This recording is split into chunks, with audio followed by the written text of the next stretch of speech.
네, 코로나19 변수로 연기될 뻔한 윤석열 대통령 당선인과 안철수 대표의 오찬 회동, 도시락 회동으로 대체됐습니다. 윤석열 당선인이 공약한 광화문 대통령실은 가능할지에 대한 여러 검토도 이루어지고 있는데 잠시 후에 정치권 소식 모아서 전해드리고요. 또 초보 정치인에서 정치 1번째 곧바로 입성한 최재형 감사원장 인터뷰도 준비되어 있습니다. 네, 그룹 방탄소년단의 콘서트가 2년 만에 열렸습니다. 코로나 방역 조치 때문에 함성과 떼창 대신 아미밤과 박수로 화답하는 이색 풍경도 펼쳐졌다고 하는데요. 현장에 있었던 문화부장 직접 연결해서 분위기 들어보고요. 오랜만에 코로나19 현 상황에 대한 궁금증도 전문가와 짚어보겠습니다. 더 뉴스 1부, 오늘의 주요 뉴스부터 전해드립니다. 윤석열 대통령 당선인이 차기 정부의 청사진을 그리는 인수위원회 구성에 속도를 가하고 있습니다. 윤 당선인은 국민의당 안철수 대표와 도시락 회동을 갖고 인수위 구성 문제 등을 논의한 것으로 전해졌습니다. 민주당은 잠시 뒤 대선 패배 이후 첫 의원총회를 개최합니다. 오는 6월 지방선거에 대비한 당 재정비 방안은 물론 대선 패배 원인 분석과 반성의 목소리도 나올 것으로 전망됩니다. 다음 주부터는 PCR 검사 없이 의료진의 신속 항원 검사만으로도 코로나19 확진 여부를 판단할 수 있게 됩니다. 정부는 앞으로 열흘 안에 오미크론 유행이 정점에 달해 하루 확진자가 최대 37만 명에 이를 것으로 예상했습니다. 밤사이 경북 울진 금강송 군락지 주변에 산불이 다시 확산했지만 오늘 오전 장비와 인력이 집중 투입돼 불길이 잡혔습니다. 산림당국은 산세가 험한 금강송 군락지 주변에 특전사 200명을 투입해 잔불 정리를 마칠 계획입니다. 북한이 최근 두 차례 감행한 도발은 신형 대륙간 탄도미사일 체계를 시험하기 위한 발사였다고 한미당국이 결론 내렸습니다. 미국은 명백한 안보리 결의 위반이라면서 추가 대북 제재안을 내놓기로 했습니다.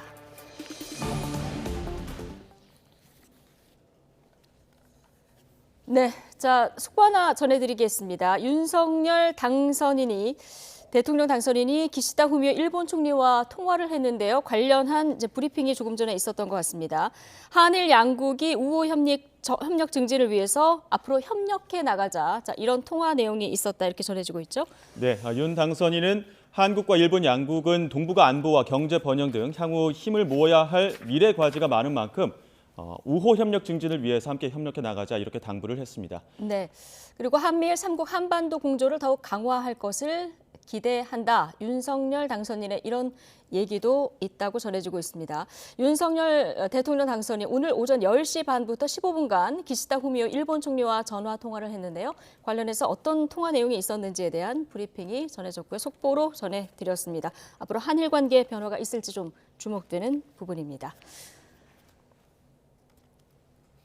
네, 국회로 가보겠습니다. 윤석열 대통령 당선인이 국민의당 안철수 대표와 도시락 회동을 갖고 인수위원회 구성을 논의했습니다. 네, 당선인 집무실은 금융감독원에, 인수위원회는 금융연수원에 마련됩니다. 국회 취재기자 연결합니다. 엄윤주 기자. 네, 국회 스튜디오입니다. 네, 윤석열 당선인 오늘 코로나19 때문에 좀 오락가락 했었는데 안철수 대표와 당사에서 도시락 회동을 했다고요? 네, 낮 12시 반쯤 국민의당 안철수 후보가 윤석열 대통령 당선인을 만나기 위해 국민의힘 당사를 방문했습니다. 애초 두 사람은 서울의 한 음식점에서 오찬 회동을 할 예정이었는데요. 오전 11시 반쯤 갑자기 음식점 예약이 취소됐습니다. 양측의 합의로 장소를 바꾼 것으로 알려졌습니다. 회동 시간은 애초 계획보다 30분 정도 연기됐습니다. 국민의힘 이준석 대표가 코로나19 신속항원 검사를 했더니 양성이 나왔다는 소식이 전해졌기 때문입니다.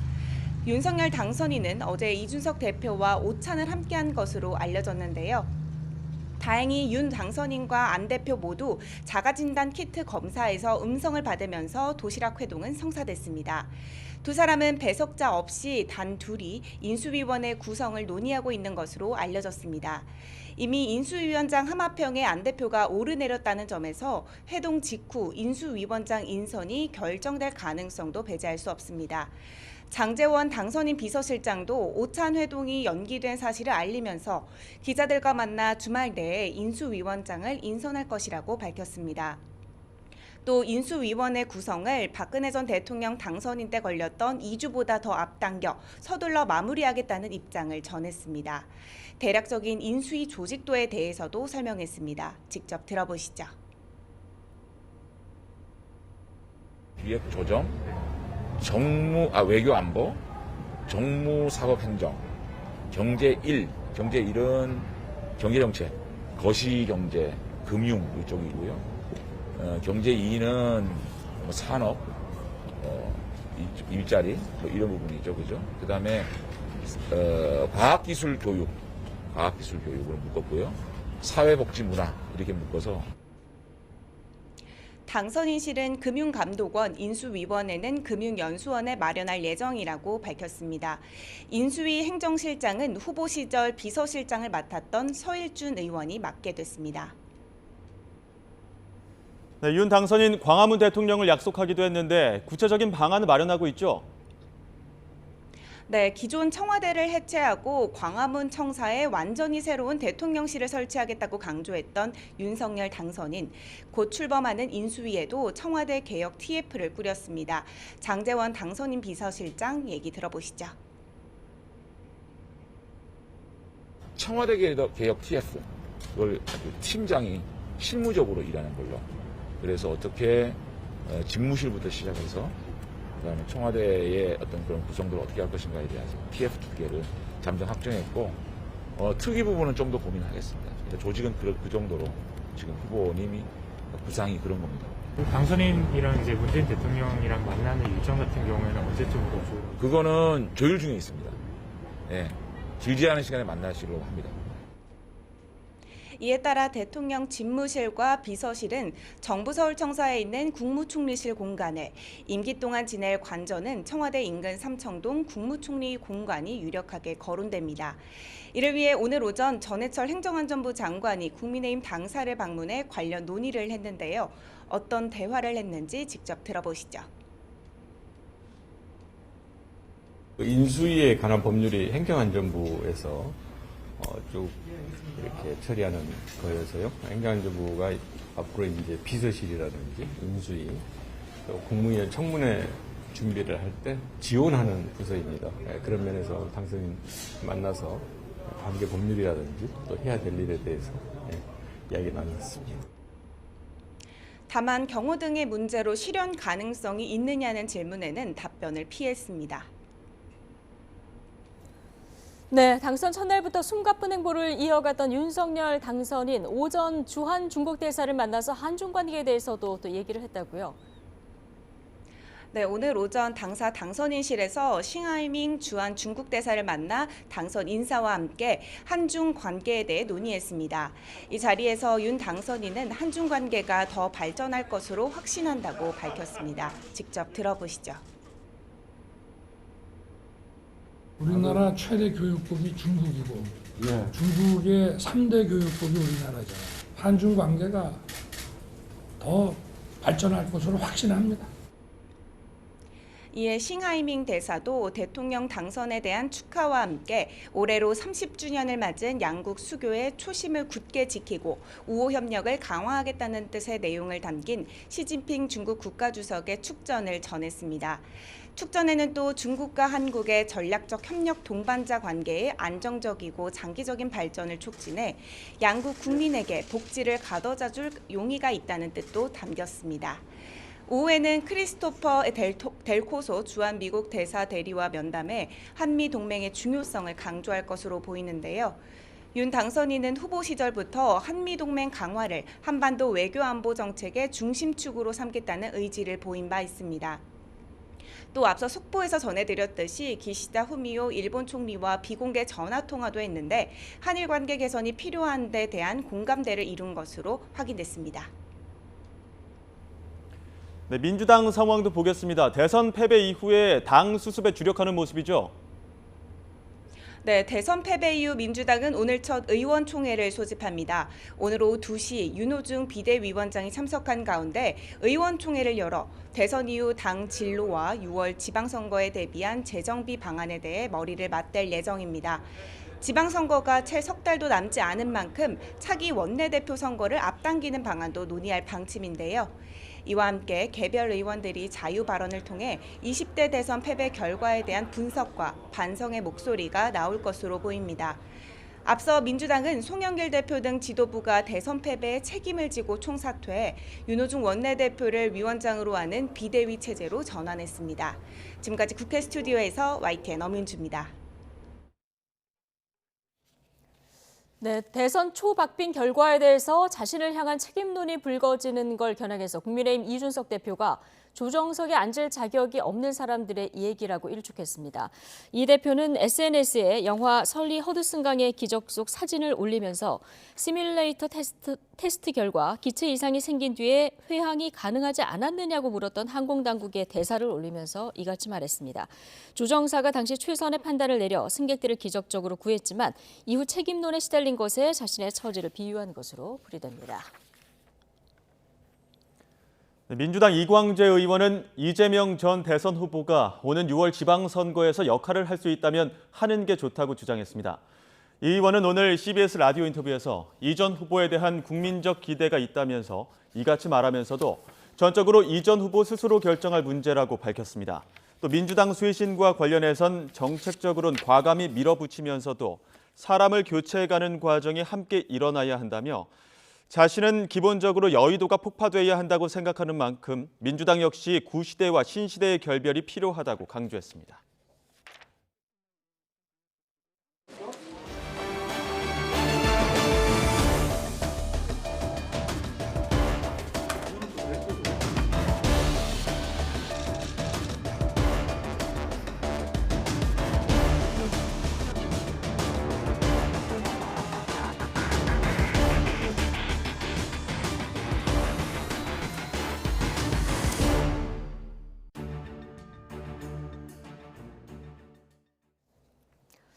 네, 신규 확진자는 28만여 명이 나온 가운데 정부는 앞으로 열흘 안에 오미크론 유행이 정점에 달할 것으로 예상했습니다.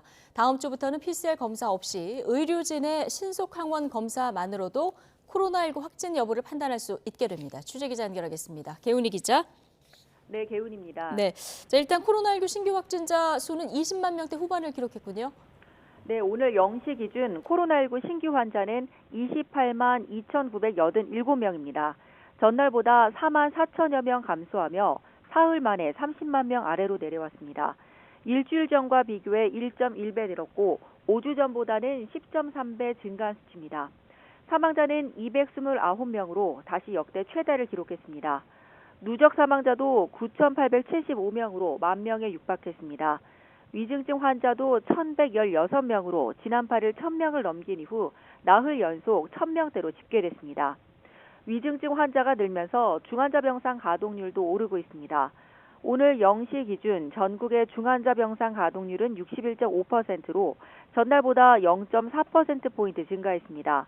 코로나19 확산세에 정부는 앞으로 열흘 안에 오미크론 유행이 정점에 달할 것으로 본다며 다음 주 하루 평균 확진자가 최대 37만여 명에 달할 것으로 예상했습니다. 또 위중증 환자 규모는 2,000명 안팎이 될 것으로 예측했습니다.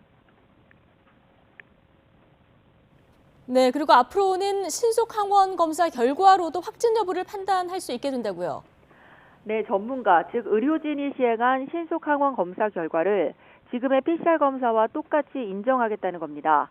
다음 주 월요일 동네 병의원 의료진이 진행한 신속 항원 검사에서 양성이 나오면 PCR 추가 검사 없이 바로 확진으로 인정돼 즉시 격리와 치료가 시작됩니다.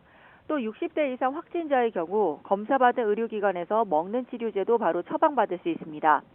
이번 개선으로 확진자를 신속히 관리해 환자 관리 공백을 막을 수 있을 것으로 방역당국은 기대했습니다.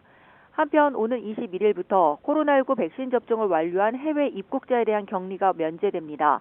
격리 면제 대상은 백신 2차 접종 뒤 14일이 지나고 180일 이내인 사람과 3차 접종자입니다. 또 입국 이후 방역교통망을 이용하도록 한 방역조치도 다음 달부터 중단하고 모든 입국자가 대중교통을 이용할 수 있습니다. 다만 위험도가 높은 국가에서 입국하는 경우에는 예방접종 완료자라 하더라도 일주일 격리 대상이 됩니다. 지금까지 사회 2부에서 YTN 개훈입니다. 8일째 이어지고 있는 울진 산불 진화율이 80%로 다소 높아졌습니다. 산림당국은 이번 주 안에 2만 헥타르 넘는 구역을 휩쓴 이번 산불 진화를 마무리한다는 계획입니다. 하지만 높아지는 진화 인력의 필요도가 걸림돌이 되고 있습니다. 현장 연결합니다. 오태인 기자. 네, 울진 산불 현장 지휘본부입니다. 네, 산불이 난 지 8일째인데 현재 상황 어떻습니까? 네, 좀처럼 불길이 잡히지 않고 있습니다. 꺼지면 다시 타오르고 있습니다. 밤 사이에는 금강송 군락지로 다시 불길이 번졌습니다. 사람이 진입할 수 없는 산세가 험한 곳에서 바람을 타고 금강송 군락지 안쪽에서 다시 불이 시작됐습니다. 1000명이 넘는 진화대원이 금강송 군락지 주변에서 밤샘 작전을 펼쳤는데요. 또 날이 밝은 직후부터 헬기가 투입되면서 지금은 불길을 모두 잡았습니다. 그러나 확인되지 않는 잔불이 다시 피어오를 가능성이 있어 특전사 병력 200명을 투입해 잔불 정리에 나섰습니다. 전체 진화율은 80%로 어제보다 진전이 있습니다. 하지만 금강송 군락보다 조금 북쪽에 있는 응봉산 주변 불길은 여전히 거셉니다. 이 지역은 산세가 험하고 골짜기를 타고 돌풍이 자주 불어 며칠째 진화에 애를 먹고 있는 곳인데요. 산림당국은 헬기로 우선 큰 불을 잡고 불의 기세가 좀 줄어들면 헬기에서 줄을 타고 내려가 작전을 펼치는 공중진화대까지 투입할 예정입니다. 산불 영향구역은 밤사이 165헥타르가 늘어나 2만 158헥타르로 늘었습니다. 여의도 70배 정도 되는 면적에 산불이 휩쓸고 갔고 지난 2000년에 발생한 동해안 산불에 육박하는 규모입니다. 불길을 피해 체육관 등에서 밤을 보낸 이재민은 320여 명입니다. 산림당국은 오늘은 약한 북서풍이 부는 등 기상 여건이 비교적 양호하고 시기가 확보되는 만큼 헬기 82대를 투입해 본격적인 진화 활동을 펼치고 있습니다. 지금까지 경북 울진 산불 현장에서 YTN 오태인입니다. 네, 북한 김정은 국무위원장이 장거리 로켓 발사기지가 있는 동창리 서해 위성 발사장을 찾아 시설을 확충하라고 지시했습니다. 서해 위성 발사장은 과거 북한이 위성 발사를 핑계로 대륙간 탄도미사일 ICBM을 시험 발사했던 곳인데요. 취재 기자 연결해 자세히 알아보겠습니다. 한윤희 기자. 네, 통일부입니다. 네, 김정은 위원장의 의도가 주목되는데 어떤 내용인지 전해주시죠. 네, 북한 김정은 국무위원장이 서해 위성 발사장을 찾아서 시설을 확충하고 개축할 것을 지시했다고 조선중앙통신이 전했습니다. 통신은 김 위원장이 앞으로 군사 정찰 위성을 비롯한 다목적 위성들을 다양한 운반 로켓으로 발사할 수 있게 서해 위성 발사장을 현대적으로 개건 확장하고 신설할 과업을 제시했다고 밝혔습니다. 그러면서 그 대상으로 대형 운반 로켓을 발사할 수 있는 발사장 구역과 로켓 총조립, 연동 시험 시설들을 지목했다고 설명했습니다. 김 위원장은 또 서해 위성 발사장이 우주 강국의 꿈과 포부가 씨앗처럼 묻혀 있는 곳이라고 강조하기도 했는데요. 서해 위성 발사장은 평안북도 철안군에 위치했는데 우리에게는 동창리 기지로 더 잘 알려진 곳이기도 합니다. 북한은 지난 2012년 12월 이곳에서 은하 3호 로켓 등 장거리 로켓을 시험 발사하면서 대륙간 탄도미사일 ICBM 개발을 진행해 왔는데요. 2016년 2월 7일 이후로는 사용하지 않았습니다. 그런데 북한이 이렇게 다시 서해 위성 발사장을 언급하고 나선 것은 앞으로 이곳에서 발사하게 될 발사체가 제재 대상인 ICBM이 아닌 위성 발사체라는 포석을 깔기 위한 것으로 풀이됩니다.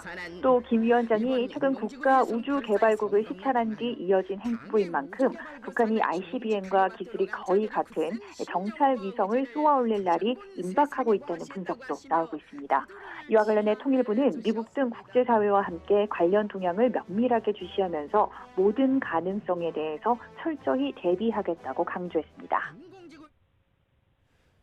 네, 이런 가운데 한미 당국, 북한이 최근에 쏜 미사일은 우주 발사체를 가장한 신형 ICBM이다 이렇게 평가를 했다면서요. 네, 그렇습니다. 국방부는 한미 당국이 평가한 결과라면서 북한이 최근 2차례 발사한 탄도미사일이 우주 발사체를 가장한 신형 ICBM 시험 발사의 일환으로 평가된다고 전격적으로 발표했습니다. 미국 역시 같은 내용의 평가를 발표했는데요. 지난달 27일과 지난 5일 북한이 정찰 위성용이라고 주장했던 2차례의 시험 발사가 ICBM의 비행거리에는 미치지 못했지만 앞으로 이 우주 발사체를 가장한 해당 미사일의 최대 사거리 시험 발사를 앞두고 관련 성능을 시험하고자 하는 의도가 있었던 것으로 보인다는 겁니다. 한미 당국은 또 이 미사일이 지난 2020년 10월 10일 노동당 창건일 영일병 때 북한이 최초로 공개한 뒤 개발 중인 미사일로 평가한다고도 밝혔습니다. 당시 처음 공개된 ICBM은 화성 17형으로 기존 ICBM보다 직경과 길이를 포함한 크기가 커져서 공개 당시 괴물 ICBM으로 불리기도 했습니다. 국방부는 한미가 이례적으로 이런 내용을 동시에 공개한 배경에 대해서 국제사회가 북한의 미사일 추가 개발에 대해서 단합된 목소리로 반대 입장을 표명할 필요가 있다고 봤기 때문이라고 설명했는데요. 그러면서 북한을 향해서 안보 불안을 조성하고 긴장을 고조시키는 행위를 즉각 중단하라고 촉구했습니다. 미국 역시 미국 본토와 동맹의 안전을 위해서 모든 조치를 취할 것이라고 강조하면서 내일 북한이 무기 개발에 쓰일 물자와 기술에 접근하는 것을 막기 위한 새로운 제재를 내놓겠다고 예고했습니다. 지금까지 통일부에서 YTN 한현입니다.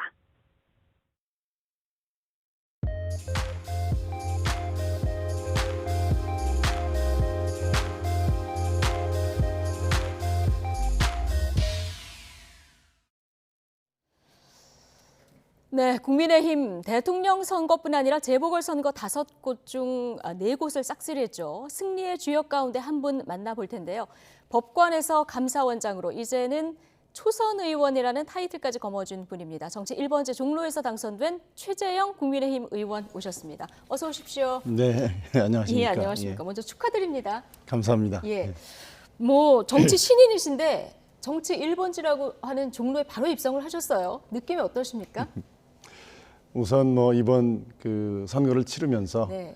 결과적으로 국민들이 정권 교체 그리고 또 종로의 문제는 이제 종로의 어떤 실질적인 변화를 바라시고 새로운 정치를 바라시는 국민들의 목소리를 몸으로 느낄 수 있었고요. 예. 무거운 책임감을 느낍니다. 아, 예. 뭐 고생 많으셨을 것 같습니다. 당내 경선도 치르셨고 이제 본인 선거도 치르신 이런 상황이라서 조금 선거 끝나고는 쉬셨습니까? 거의 쉴 수가 없었습니다. 아, 그러셨어요? 예, 개표하는 날은 이제 거의 다 밤 지새우다시피 했고요. 뭐 어제는 이제 현충원 좀 참배하고 또 네. 뭐 의총 참여하고 이런 일정을 소화하느라고 저녁은 그래도 오래간만에 집에서 가족들과 함께 식사를 했습니다. 아, 저녁은 오랜만에 가족들과 함께 식사를 하셨군요. 당 경선 할 때하고 그리고 유세하면서 시민들 직접 만나볼 때하고 또 느낌이 다르셨을 것 같아요. 아무래도 이제 그 대통령 경선은 시민들과 직접 만나는 그런 기회가 많지 않은 네. 그러한 구조였는데 지역 선거다 보니까 예. 시민들하고 직접 뭐 대하면서 시민들의 목소리를 직접 듣고 또 시민들이 이 정치에 대해서 어떻게 생각하시는지 그런 것을 직접 그 접촉하다 보니까 새로운 그런 예. 것을 많이 느낄 수 있었고요. 네. 보람 있는 시간이었습니다. 예. 시민들 이제 만나볼 때 현장에서 만나본 분들 어떤 얘기를 가장 많이 하시던가요? 우선 뭐 정치와 관련해서는 정치가 좀 새로워졌으면 좋겠다라는 그런 말씀들 많이 하시고요. 종로 지역은 사실은 종로가 서울의 중심이긴 하지만 그 큰 길에서 조금만 들어가 보면은 아직 네. 그 좀 낙후된 곳이 많이 있습니다. 그래서 새로운 종로의 어떤 변화를 원하시는 그러한 시민들의 목소리를 많이 들을 수 있었습니다. 예. 자, 어제 국민의힘 의원총회에 바로 또 참석을 하셨죠. 예, 상견례도 하신 겁니까? 네. 예. 경력은 뭐 어마어마하신데 국회의원으로서는 또 초보시라서 네, 네. 이 첫 참석에서 받으신 어떤 그 분위기에 대한 느낌은 어떠셨습니까? 그동안 이제 공직에 있으면서 예. 뭐 국회 본회의, 뭐 예결위 또는 상임위 많이 참석을 했었는데 그때는 어떤 의정 활동의 대상이죠. 객체로서 네. 참석을 했는데 이제는 본격적으로 의정 활동의 주체로 참석했다는 점에 있어서 좀 감회가 새로웠고요. 예.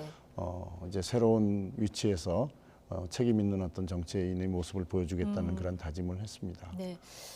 뭐 종로에서 만나본 시민들의 영향이 뭐 있었을 수도 있겠습니다만은 국민의 마음을 항상 새기면서 국민을 두려워하는 정치, 신뢰받는 정치인이 될 것이다 이런 얘기를 하셨거든요. 네, 예. 뭐 이총에서 제가 그런 말씀을 드렸죠. 예, 예. 좀 그 얘기를 조금 더 자세히 들어볼 수 있을까요? 어떤 마음이신지.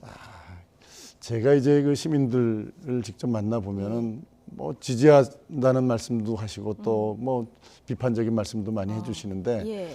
가장 제 마음에 무겁게 느껴졌던 거는 이 당 저 당 어느 당이 정치란들 우리의 삶에 무슨 영향을 미칠 것이냐, 무슨 소용이 있느냐, 결국은 정치에 기대할 것이 없다. 이런 말씀들을 하시는 게 가장 마음이 아팠습니다. 저는 사실은 우리 국민들의 삶을 보다 낫게 개선시키지 못한다면 정치가 무슨 필요가 있겠느냐는 그런 생각을 가지고 있습니다. 그래서 그런 국민들의 마음을 정말 무겁게 느끼고 있고요. 정치가 이제는 국민들이 포기의 대상이 아니라 국민들에게 그래도 기대할 만한 그런 것이다라는 희망을 줄 수 있는 정치를 뭐 저 혼자의 힘으로는 뭐 할 수 있는 것은 아니겠지만 그래도 뜻을 같이 하는 많은 분들과 함께 그런 국민들이 정말 신뢰할 수 있는 정치 그런 모습을 보여주고 싶습니다. 예, 기대할 것이 없다. 이 말이 가장 마음 아팠다 말씀해 주셨는데 앞으로 뭐 기대할 것이 많은 이런 정치 만들어 주시면 되죠. 예, 노력하겠습니다. 네. 자, 종로구는 사실 그 대통령 후보의 러닝메이트 개념이 있었습니다. 그래서 사실 당 차원에서도 굉장히 그 상징성이 있기 때문에 고민을 했을 것 같은데 우리 최재형 의원님을 종로 보궐선거에 국민의힘이 공천한 이유는 어디에 있다고 보십니까? 우선은 이게 대선과 함께 치러지는 그 선거였기 때문에 그리고 종로가 뭐 정치 1번지라고 보통 얘기하는 어떤 전국 정치의 어떤 방향을 영향을 미칠 수 있는 그런 곳이어서 아마 정권 교체라는 어떤 큰 흐름에 시너지 효과를 낼 수 있는 후보가 누구냐 이런 점을 가장 많이 고려한 것이 아닌가 그런 생각을 저 나름대로는 해봅니다. 아, 예. 앞서 이제 만나본 시민들께서 좋은 얘기도 해주시고 쓴소리도 해주셨다 이런 얘기 해주셨는데 뭐 정치 전반에 대한 얘기도 하셨겠습니다마는 우리 의원님께서 사실 사정기간 수장이셨는데 곧장 특정 정당에 입당을 해서 정치를 하는 것이 바람직하냐 이 비판이 계속 따라다녔었거든요. 그렇죠. 경선 과정에 내내 이제 그런 말씀들 많이 그렇죠. 해주셨죠. 예, 여기에 대해서 한 말씀 해주시죠. 지금 이례적이긴 하죠. 이례적이긴 한데 그 당시 저로서는 우리 대한민국의 상황이 상당히 위기다. 그래서 그 당시 여러 가지 정치의 그 상황을 고려해 봤을 때 뭐 주변에서도 그런 말씀들을 많이 하시고 저라도 나가서 이 정권 교체 대한민국의 방향을 바로잡는 데 기여를 해야 되는 것이 그 국민에 대한 도리가 아니겠느냐 그런 판단을 했습니다. 그리고 뭐 제가 그 대선 경선을 완주하진 못했습니다만은 그래도 결과적으로 정권 교체를 이루어냈고 그리고 거기에 뭐 나름대로 제가 조금이라도 기여한 바가 있다면 뭐 그 선택은 일반적인 것은 아니지만 뭐 옳은 길이었다 이렇게 생각하고 있습니다. 그럼 뭐 비판을 모르시지는 않으셨을 테고요. 비판을 감수할 만큼 대한민국이 위기다 이런 판단을 이제 하셨다는 말씀이시고요. 개인적으로 종로구와 인연이 좀 있으십니까? 예, 뭐 제가 그 저희 부모님이 이제 이 북한에서 월남하셨는데요. 이제 대한민국에서 본적을 이제 새로 정하셔야 되는데 근데 종로구 내자동 1번지를 본적으로 정하셨고요. 그리고 제가 태어나기는 저희 선친께서 해군에 근무하시면서 진해에서 태어났지만 몇 달 후에 서울로 발령받으시면서 이제 그 당시 이제 갓난아기인 저를 데리고 처음 서울 거주하신 곳이 종로구 와룡동 그 문간방에서 겨울을 하셨던 얘기를 저는 어렸을 때 많이 들었습니다. 그리고 뭐 제가 지금 정독도서관 자리에 있는 그 경기고등학교 3년 다녔고요.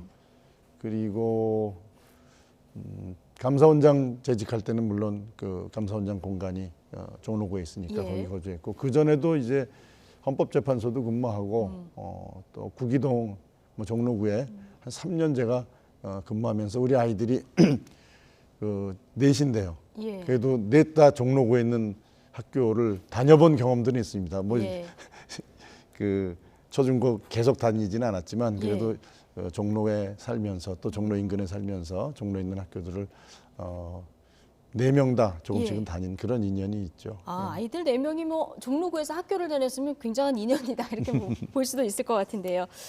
자, 종로에 이제 입성을 하셔서 여러 공약들도 내셨을 텐데 가장 먼저 추진하고 싶은 정책은 어떤 겁니까? 이 종로가 사실은 그 주거 환경이 굉장히 열악합니다.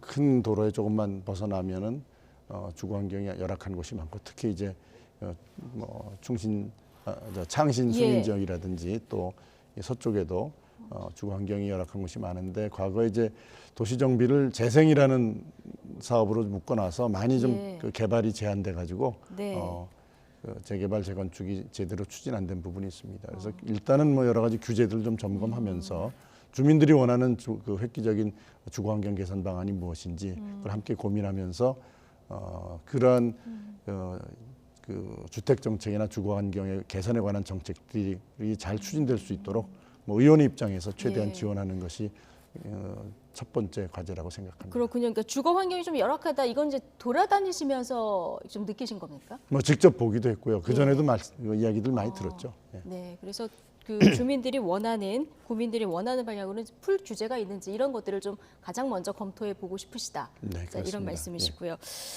자, 같은 날 대선을 통해서 이제 윤석열 당선인이 국민의 선택을 받지 않았습니까?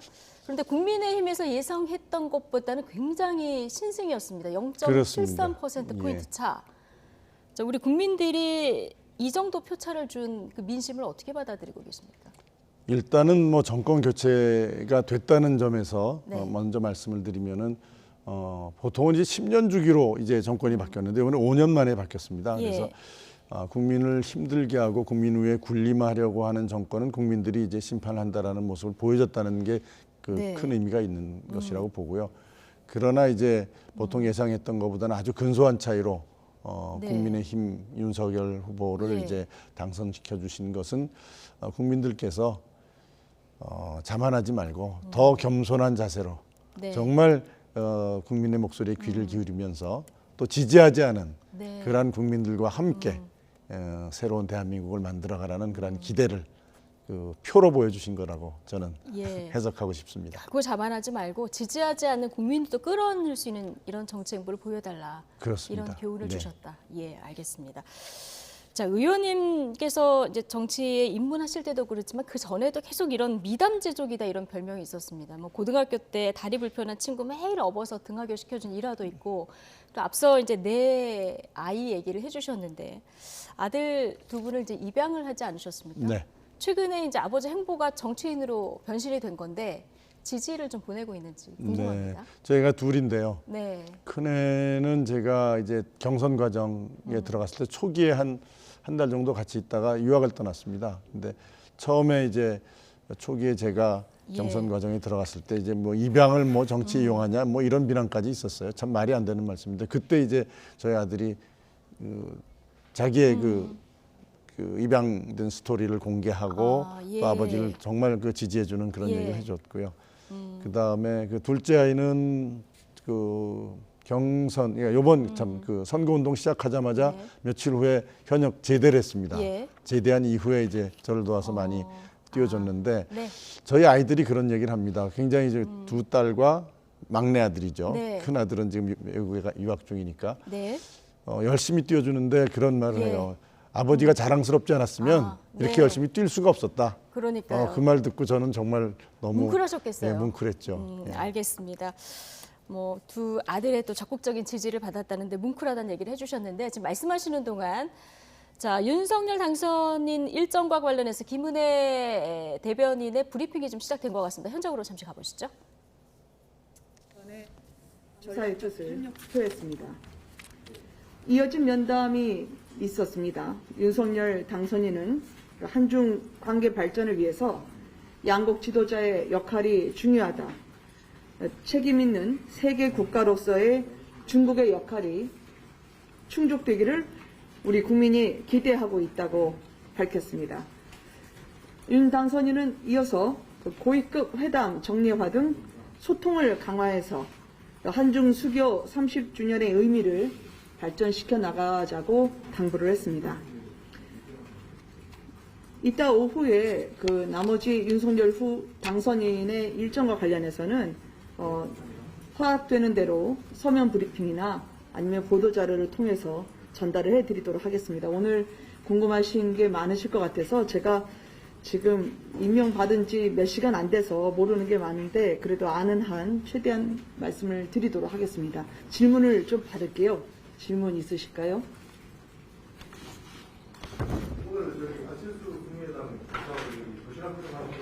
네.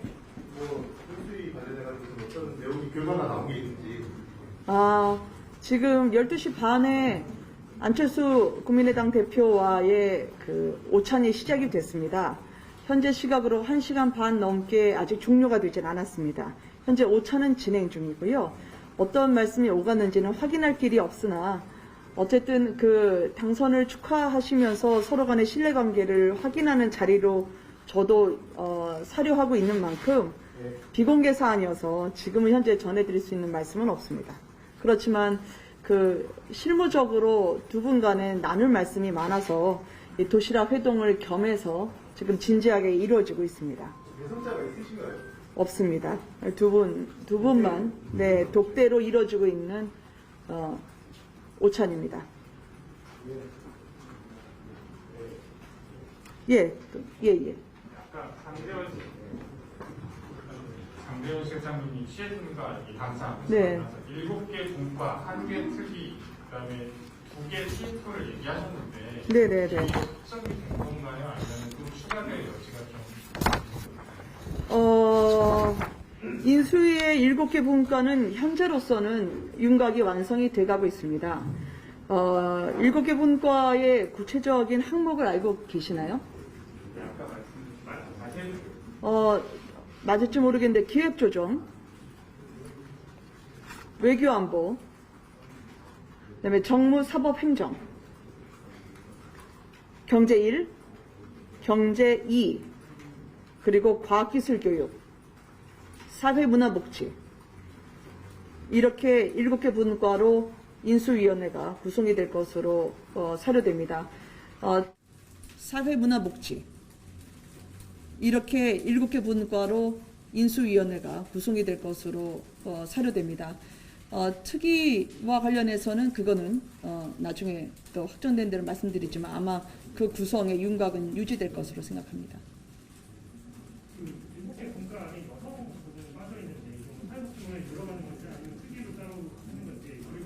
그건 제가 알아볼게요. 네.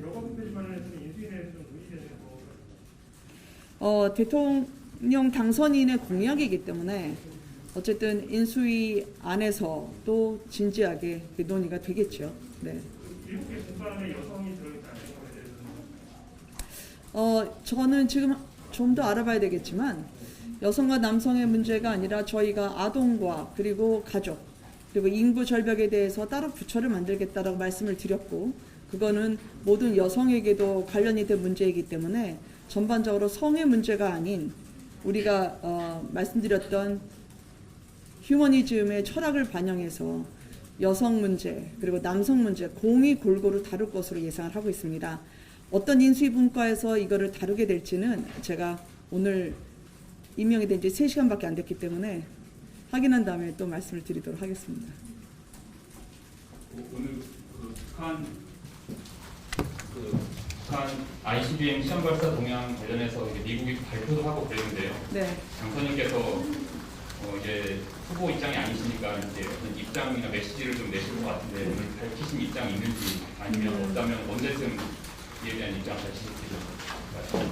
예, 올해 1월부터 계속 북한의 그 미사일 도발, 특히 오늘 대륙간 탄도 미사일로 추정되는 북한 미사일에 대한 동맹국들의 우려가 상당히 큽니다.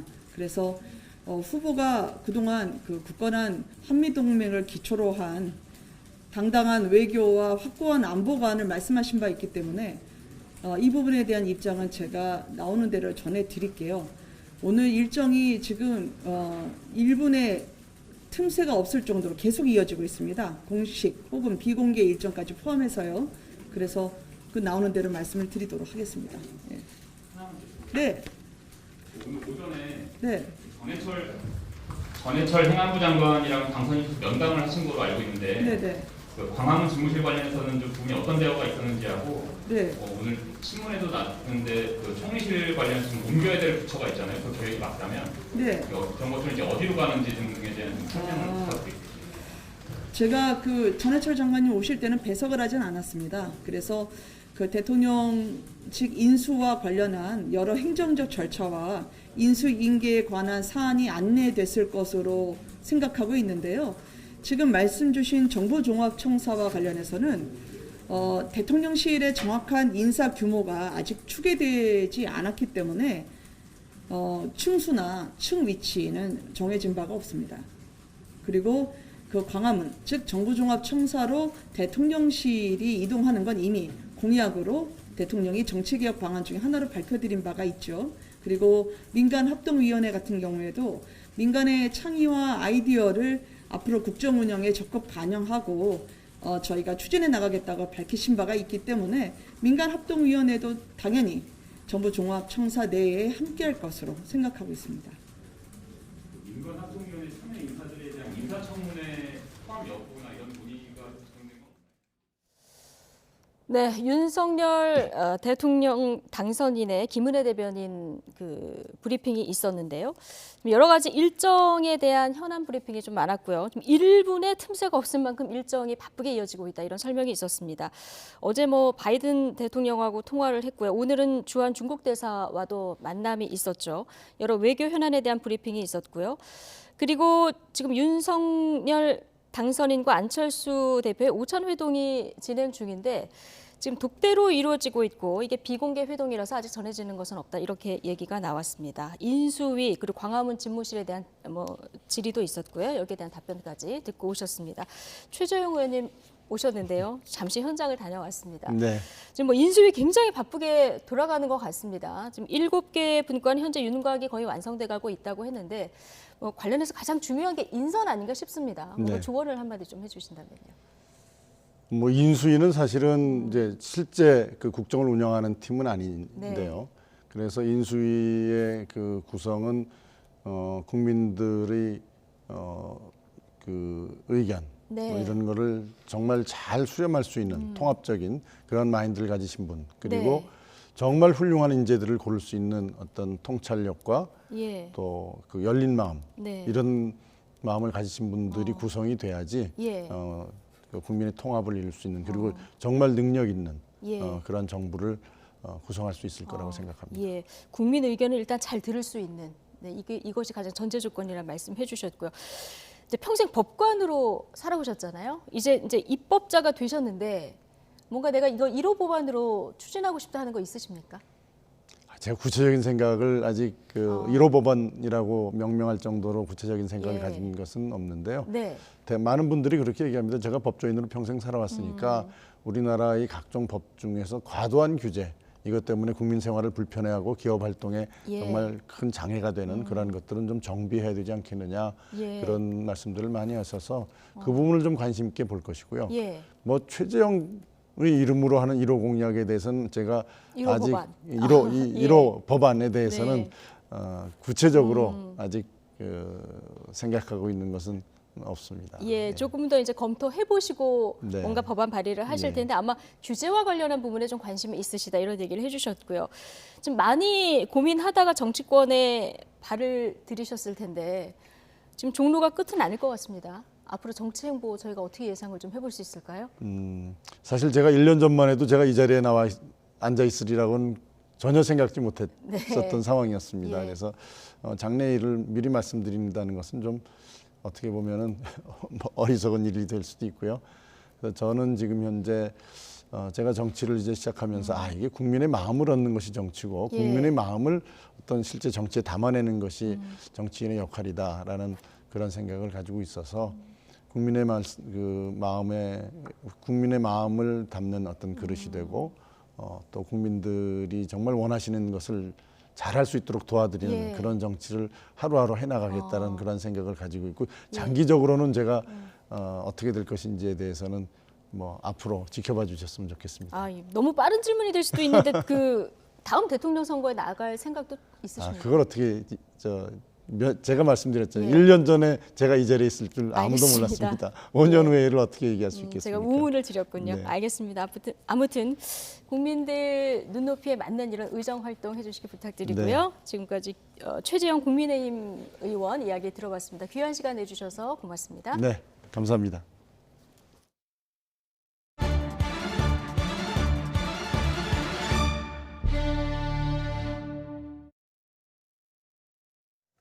네, 국민의힘 윤석열 당선인의 경제 정책 가운데 가장 눈길을 끄는 건 역시 부동산 정책입니다. 대규모 공급에 더해서 종합부동산세 폐지 등 세금 정책의 대대적인 수술을 약속했는데요. 시장에 어떤 영향을 미칠지 조태현 기자가 짚어봤습니다. 지난 4년 동안 그 아쉬웠던 점은 역시 부동산 문제라고 생각합니다. 부동산만큼은 자신 있다던 문재인 정부. 하지만 공급은 뒷전에 두고 설익은 규제를 남발하다 보니 수요와 공급 균형이 무너져 내렸고 결과적으로 집값은 폭등했습니다. 윤석열 당선인이 내놓은 부동산 정책의 핵심은 대규모 공급입니다. 5년 동안 전국에 250만 호 이상, 수도권에 130만 호 이상의 신규 주택을 공급하겠습니다. 재건축, 재개발 규제를 완화하고 용적률도 300%에서 500%로 높여 민간 주도로 주택을 공급한다는 계획입니다. 다만 인구가 감소하는 시기에 새로 공급되는 주택을 시장에서 다 소화할 수 있을지는 미지수라는 우려가 나옵니다. 현재 있는 물량도 우리가 예전을 더듬어 보면 어마어마한 물량이거든요. 특히 네. 지금은 이제 인구가 늘지 않고 있는 시대에도 많은 물량이 과연 소화될 수 있는 수준인가도 시장 변화를 좀 체크하면서 가야 되는데, 애초에 예산 계획 등을 고려했을 때 현실성을 장담할 수 없다는 지적도 적지 않습니다. 당장 심리적으로 수요자들을 안정시키는 데 도움이 될 수가 있고요. 다만 부지 마련이라든지 재원 확보 같은 보다 구체적인 실행 방안이 나와야 될 것으로 생각이 됩니다. 종합부동산세는 역사 속으로 사라질 가능성이 커 보입니다. 윤 당선인은 종부세와 재산세를 통합하고 1주택자의 보유세 세율은 문재인 정부 출범 이전 수준으로 되돌리겠다고 여러 차례 강조해왔습니다. 종부세는 그냥 폐지하는 것이 아니라 재산세와 두 개를 합쳐가지고 합당한 과세를 하겠다 이렇게 말씀을 드렸습니다. 다주택자에 대한 높은 양도세율 적용도 유예한다는 방침입니다. 이 누진적인 세율이 갖고 있는 여러 가지 문제점들을 저희가 오랫동안 경험해 왔잖아요. 이 재산세 통합 과정에서는 그런 지나치게 차별화된 세 부담에 대한 부분이 어느 정도는 완화돼야 될 거라고 생각을 합니다. 세입자의 거주 안정을 위해 도입됐지만 오히려 전세난을 심화시킨 것으로 지목된 임대차 3법에도 수술칼이 들어갈 전망입니다. 임대 기간을 2년 더하기 2년에서 다시 2년으로 돌리고 전세 보증금을 올리지 않는 임대인에겐 혜택을 부여하는 방안이 유력하게 거론되고 있습니다. 하지만 법안 개정이 필요한 정책은 국회 다수당인 더불어민주당의 협조가 필요해 윤 당선인의 뜻대로 진행될지는 불투명합니다. YTN 조태현입니다.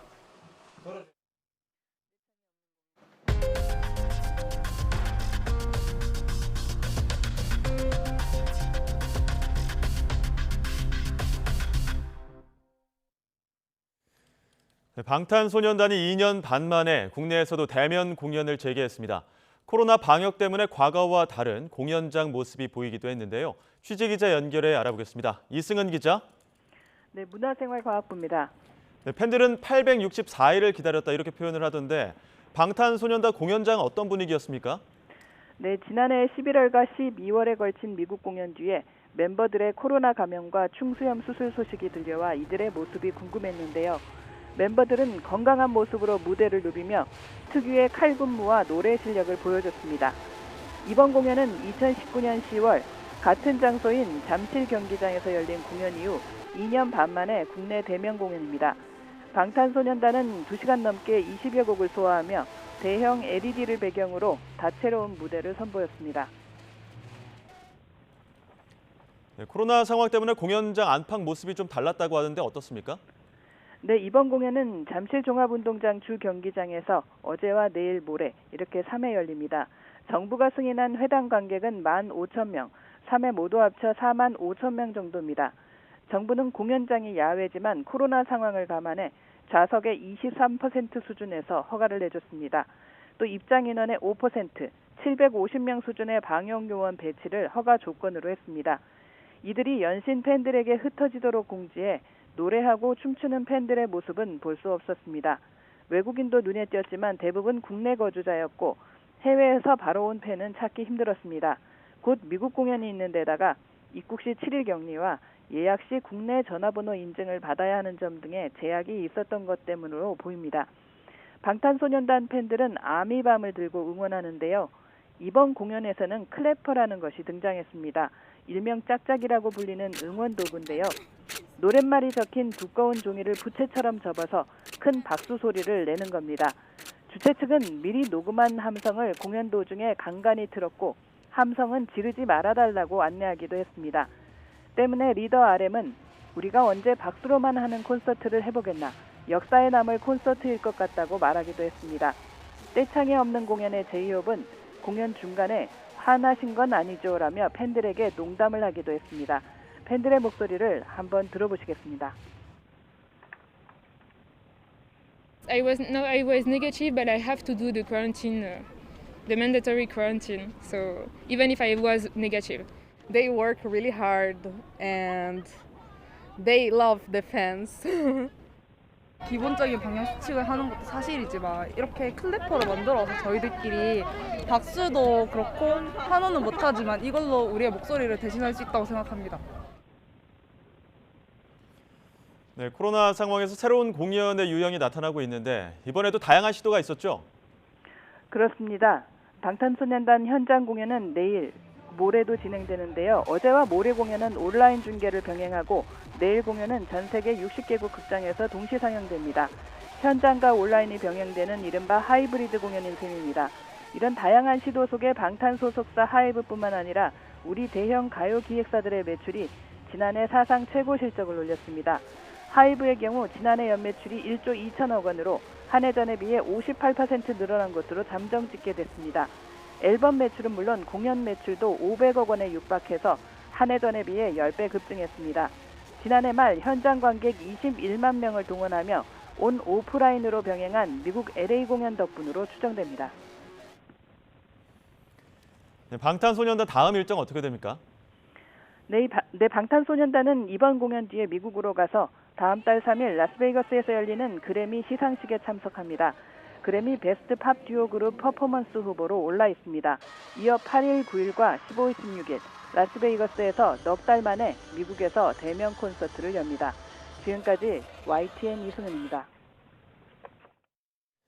네, 그룹 방탄소년단의 상남자 뮤직비디오도 유튜브 조회수 4억 건을 돌파했다고 소속사 빅히트 뮤직이 밝혔습니다. 상남자는 방탄소년단이 지난 2014년 내놓은 두 번째 미니음반 스쿨 오브 어페어의 타이틀곡입니다. 방탄소년단은 이로써 총 17편의 4억 뷰 뮤직비디오를 보유하게 됐습니다.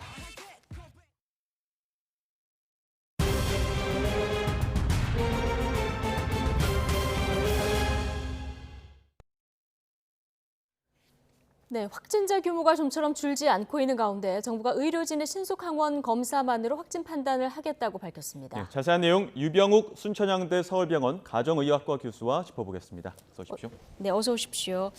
자, 그동안 신속 항원 검사 두고 참 많은 이야기도 있었는데 다음 주 월요일부터 의료진이 하는 신속 항원 검사 결과도 확진 판정으로 인정하게 되는 거죠, 그러니까. 그렇습니다. 예. 근데 우리 시청자 여러분이 절대로 혼돈하시면 안 되는 게 집에서 당신께서 직접 하시는 거는 그것이 인정받는 것이 아니라 집에서 하는 자가 진단 키트는 아니고. 그렇습니다. 근데 그 키트가 같거든요. 네. 그래서 혼돈하시더라고요. 예.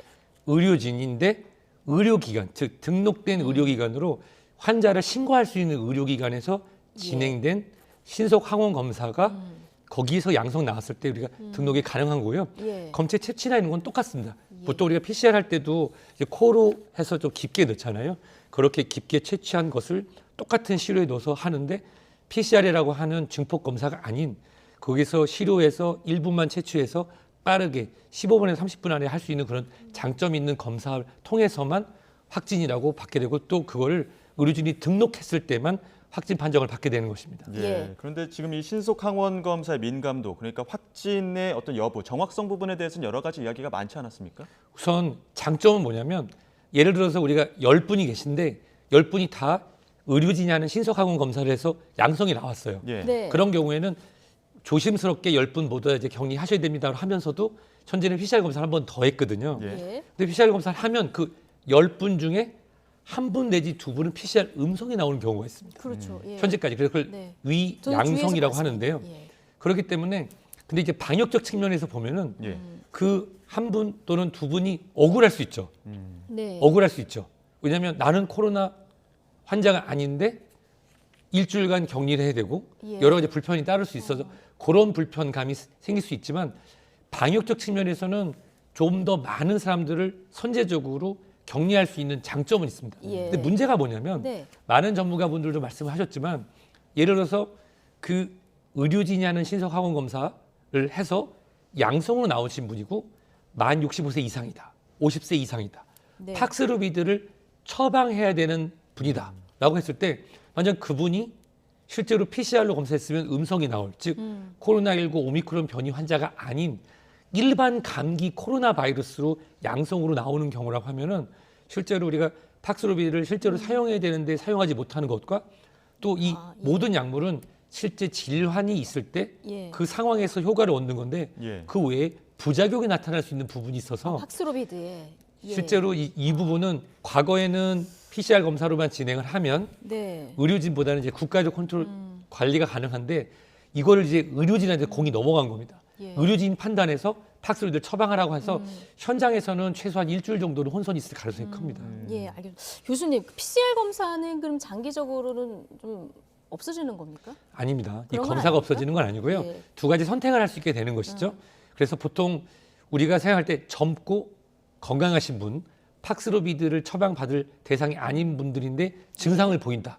집에서 했는데 신속항원 검사 당신이 하신 게 양성이 나왔으면은 예. 그런 경우에는 의료진 신속항원 검사를 받고 빨리 격리를 받으면 좋습니다. 예. 그 이유가 최근에는 85만 건으로 한정되어 있는 PCR이 가끔은 100만 건 이상도 진행이 되면서 결과 통보가 늦어지니까 모든 게 늦어지고 있거든요. 그래서 나온 고육지책이고 PCR 검사가 사라지는 건 아닙니다. 알겠습니다. 예, 지금 또 확진자 숫자 어제까지만 해도 30만 명 넘었었는데 오늘은 좀 줄어서 20만 명 후반대입니다.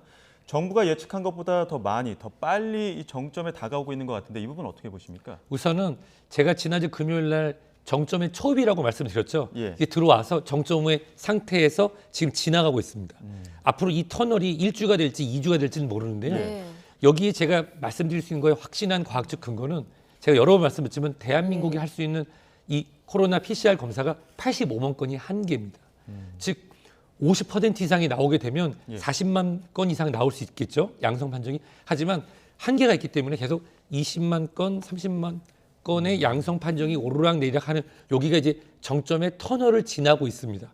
여기 일주일 만에 끝날지 2주일 만에 끝날지 모르는데 변수가 하나 있겠죠.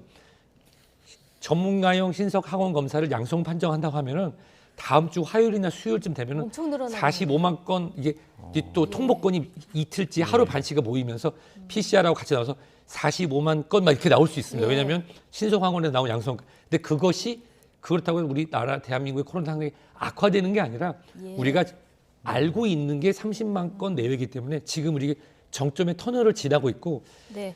우리가 인구 분포랑 예방 접종률 이런 것을 빅데이터를 활용해서 많은 정부가 저도 실제로 개인적으로 계산해 보면 지금부터 해서 약 열흘에서 14일 정도가 되면은 20만 건 밑으로 내려가게 될 것 같습니다. 단 여기에 그 변수는 신속 항원 검사의 시행 여부와 그 검사 건수에 따라서 좀 더 길게 보일 수 있을 것 같습니다. 알겠습니다. 사망자가 하루 사이 229명 늘었습니다. 역대 최다인데 아무래도 확진자가 너무 많이 나오다 보니까 이 사망자 관리는 조금 걱정이 되는 부분도 있는데요. 저도 걱정되고 너무 죄송한데요. 사실은 관리를 할 수 있는 한계를 넘었다고 봅니다. 정부에서는 중증 환자를 관리할 수 있다. 그리고 병상도 여유가 있다고 하지만 우리 시청자 여러분도 국민 여러분도 아실 겁니다. 중요한 거는 제가 여러 번 말씀드리지만 저는 가정의학과 의사로 예방접종의 중요성, 역학 또는 우리가 일반적인 진료를 하지 저는 중환자실에 있는 환자분을 모실 수 있는 제 능력이나 역량이 되지 않습니다. 감히 할 수 없습니다. 거기에 특화되고 거기만 10년 이상 전진한 그런 아주 훌륭한 의료진, 의사 선생님들, 간호 선생님들이 모시고 있는데 그분들의 숫자는 한계가 있고 그분들을 갑자기 늘릴 수 없거든요. 따라서 앞으로도 계속해서 지금 중증 환자가 이제 1000분 넘게 나왔는데 299분의 사망자가 나왔다는 건 그분들이 빠졌는데도 더 많은 중증 환자가 들어왔다는 얘기거든요. 앞으로도 한 이런 최소 2에서 3주 정도는 안타까운 소식을 전해드릴 가능성이 높아 보입니다. 지금 이렇게 계속 환자가 많아지고 있는 상황에서 다음 주부터 또 경증 환자 일반 병상에 치료받도록 제도 바꾸겠다 이런 이야기도 있는데 이 부분도 좀 우려스러운 부분 아닙니까? 우려스럽지만 이 부분이 굉장히 중요한 키가 됩니다.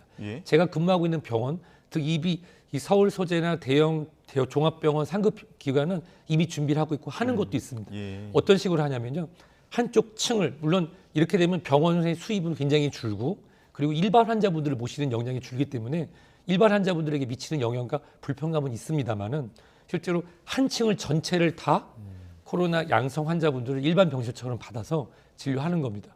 의료진들의 희생과 병원의 수익 감소, 또 일반 환자분들에 대한 그 진료와 입원, 치료가 같이 지연되거나 제한되는 점이 있지만 그렇지만 일반 병실을 활용해서 음압병동이 아닌 곳에서 적극적으로 치료할 수 있게 된다고 하면은 아까 말씀하신 그런 안타까운 소식을 주는 것이 좀 더 짧아지고 숫자가 줄어들 가능성은 높습니다.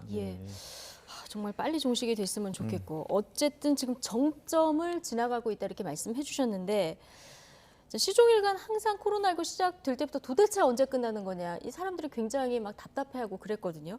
다음 대통령이 될 윤석열 당선자 실외에서 마스크 벗게 하겠다 자, 이렇게 얘기를 했는데 취임이 5월이지 않습니까? 이때쯤이면은 지금 과학적 분석을 해봤을 때 가능할까요? 사실 이 방역적 측면하고 정치적 측면은 별개여야 되는데 그렇지 않을 수도 있다라는 의구심은 누구나 지금 현재 가지고 있습니다.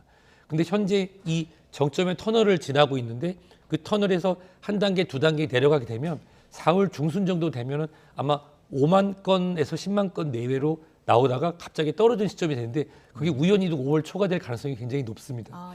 그래서 이 방역의 단계의 진행이 간다는 것은 빅데이터와 또 의료진 그리고 실제로 유행 사항 등을 감안해서 진행을 해야 되는데 실외 마스크 착용에 대한 권고로 변할 가능성은 충분히 있습니다. 즉 의무 사항이 아니에요. 저 같은 경우는 올해 내내 아마 마스크 벗지는 못할 것 같긴 한데요. 왜냐하면 어떤 상황에서도 오미크론 또는 그거에 상응하는 또 다른 변이나 코로나19의 다른 종이 완전히 사라지지 않을 겁니다.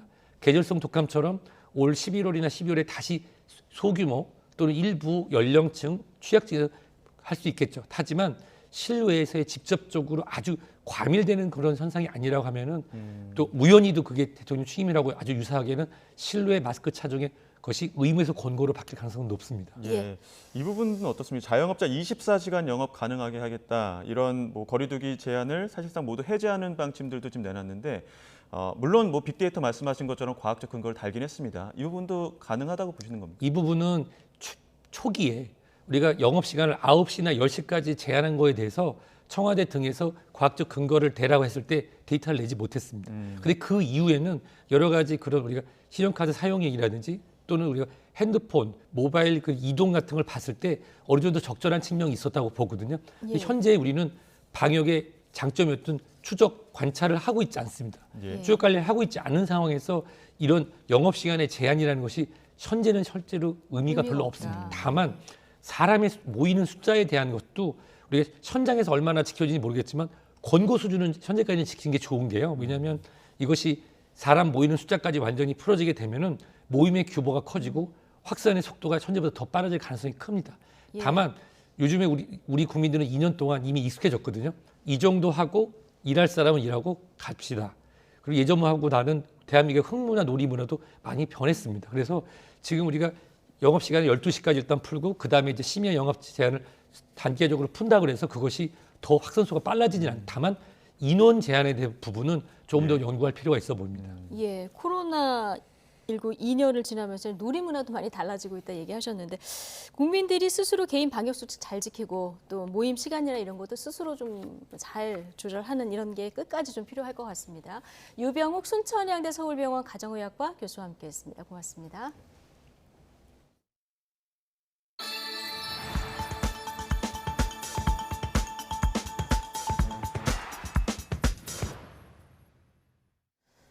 네, 오늘 낮 동안 기온이 크게 오르면서 4월 중순에 해당하는 봄 날씨가 이어지고 있습니다. 주말인 내일은 오늘보다 더 포근하겠지만 밤부터 비가 내리는 곳이 있겠고 휴일에는 비가 전국으로 확대될 전망입니다.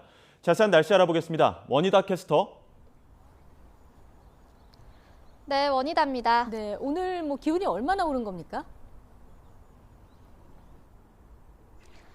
네, 서울은 현재 무려 16.8도까지 올라 포근함을 넘어서 따뜻하게 느껴지고 있습니다. 이 정도면 계절의 시계가 한 달가량을 앞선 4월 중순에 해당하는 수준인데요. 다만 공기가 탁해 아쉽습니다. 주말인 내일도 오늘보다 더 포근하겠지만 곳곳에서 초미세먼지가 짙게 나타날 것으로 보이니까요. 외출하실 때는 호흡기 건강에 각별히 신경 써주시기 바랍니다. 내일은 전국이 대체로 흐리겠습니다. 오후부터는 곳곳에서 빗방울이 떨어질 수 있겠고 밤부터는 수도권과 강원도를 시작으로 비가 내리기 시작하겠습니다. 대기 정체로 인해 공기도 탁하겠는데요.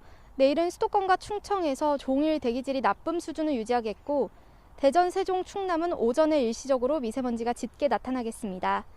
내일 아침 영상권으로 출발하며 예년 기온을 크게 웃돌겠습니다. 서울 6도, 대전 9도, 광주는 12도가 예상됩니다. 내일 낮 기온은 오늘보다 1도에서 5도가량 높겠습니다. 서울 19도, 대전 20도, 광주는 22도까지 오르겠습니다.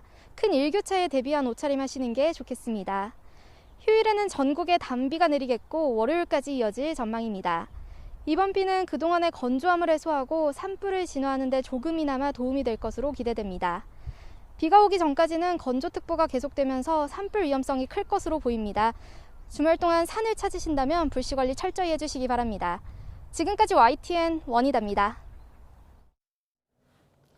네, 윤석열, 안철수 공동정부는 어떻게 실현될까요? 이 시간 현재 두 사람의 도시락 회동이 진행되고 있습니다.